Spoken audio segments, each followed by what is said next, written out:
Olá! Já parou para pensar como uma estrutura tão gigante como o governo decide para onde vai nos próximos 10, 20 ou até 30 anos?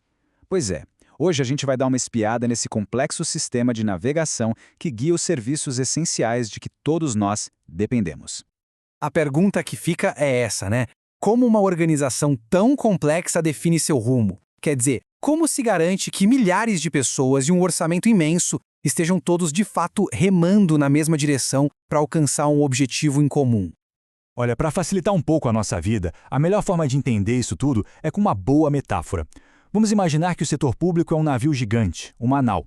E o planejamento estratégico não é só o mapa, não. É todo o sistema de navegação, a bússola, o leme e, claro, o conhecimento da tripulação. Vamos lá, começando pela primeira parte, pilotando a nau pública. E olha, comandar um navio desses não é pouca coisa, não. É uma tarefa bem complexa que exige um processo muito bem estruturado, não só para definir o curso, mas também para conseguir se ajustar a todas as tempestades que aparecem no caminho. Ok, segundo ponto, quem está a bordo? Os capitães e a tripulação. Porque, né? Nenhum navio, por maior que seja, navega sozinho. Vamos conhecer quem são as pessoas que garantem que essa jornada dê certo. E aqui a gente vê bem como cada papel se encaixa. Pensa na UGE, a Unidade de Gestão Estratégica, como os navegadores. São eles que cuidam dos mapas, das ferramentas e comunicam o plano para todo mundo. Os diretores e líderes, esses são os capitães, que decidem o destino final. Os comitês de governança funcionam como um conselho do navio, que aprova a viagem e fiscaliza o andamento. E por fim, a Secretaria de Gestão é tipo o pessoal do porto, que dá o suporte e as ferramentas padronizadas para a frota toda. Beleza? Terceira parte, traçando o destino, porque antes de sair navegando por aí, qualquer bom capitão sabe que precisa de duas coisas essenciais: um mapa bem claro e um conhecimento profundo do mar que vai enfrentar. E essa viagem toda segue basicamente estas 8 grandes etapas. É um processo bem completo que vai desde o diagnóstico inicial, lá no comecinho, até a avaliação final para ver se a jornada valeu a pena. A gente vai focar aqui nos momentos mais cruciais desse roteiro, tá legal? Então, o primeiro passo, antes de mais nada, é dar aquela checada geral no tempo e no próprio navio. Para isso, se usa a análise ambiental, muitas vezes com a famosa matriz SWOT. A ideia é olhar para dentro do navio. Quais são os nossos pontos fortes e o que precisa de reparo, ou seja, nossas fraquezas. E depois olhar para fora. Que ventos bons a gente pode pegar, as oportunidades. E claro, que tempestades podem aparecer no caminho, as ameaças. Certo. Com esse diagnóstico feito, a tripulação define a missão. E a missão é a alma do negócio, é o propósito do navio. Não é só responder o que a gente faz, mas sim para quem a gente faz. E o mais importante, por que este navio existe. Logo depois da missão vem a visão. Se a missão é o porquê da viagem, a visão é aonde a gente quer chegar. É aquele porto lá longe, no horizonte. É como uma foto do futuro, de onde a organização quer estar daqui a 10, 20, 30 anos. Tem que ser realista, claro, mas também tem que ser ambiciosa, tem que inspirar. E para garantir que a viagem seja feita do jeito certo, a gente tem os valores. Pensa neles como o código de honra da tripulação. São umas 3 a 5 regrinhas de ouro, sabe? Negociáveis. São os princípios que vão guiar todo mundo, principalmente na hora da tempestade, quando as decisões ficam mais difíceis. Certo, quarto ponto, o plano de viagem detalhado. Agora que já se sabe para onde ir e por quê, é hora de desenhar o mapa, traçar a rota exata e preparar as ferramentas para medir o progresso. Mas aí fica aquela dúvida, né? Como é que essas ideias grandes, tipo missão e visão, se transformam num plano de verdade? Algo que dá para seguir no dia a dia. Que cara tem essa tal carta de navegação final?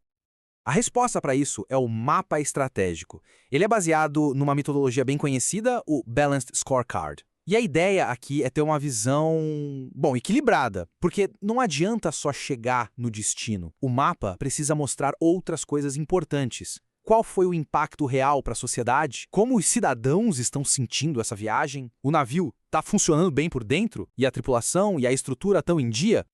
E para medir se o navio está no caminho certo são usados indicadores e metas. Então, um número assim, 15%. O que ele significa? Bom, ele poderia ser uma meta super específica, algo como reduzir em 15% o tempo de resposta a emergências. É um marco, sabe? Um ponto bem claro no mapa para saber se o progresso está acontecendo ou não. Legal, mas como se faz para atingir essa meta? Aí entra a EAP, a estrutura analítica do projeto. A ideia é bem simples. Pegar um projeto gigante, como modernizar os motores do navio e quebrar em pedacinhos menores, em entregas. Primeiro, comprar as peças. Depois, tirar o motor antigo. E, por fim, instalar o novo. É um jeito de transformar um problemão em várias pequenas vitórias gerenciáveis. Quinta parte. Navegando em mar aberto. O plano está pronto, o navio zarpou. E agora? Como a tripulação garante que ele não vai se perder no meio do caminho durante a longa jornada? Para manter o rumo, existem duas checagens que são chave: o monitoramento e a avaliação. Pensa assim, o monitoramento é aquela olhadinha constante na bússola, todo mês. A pergunta aqui é bem direta: estamos fazendo as coisas do jeito certo? Já a avaliação, essa é mais profunda. É como parar o navio a cada 3 meses para fazer uma revisão completa no motor. A pergunta aqui é outra, bem mais estratégica. Será que estamos fazendo as coisas certas? Percebe a diferença sutil, mas fundamental?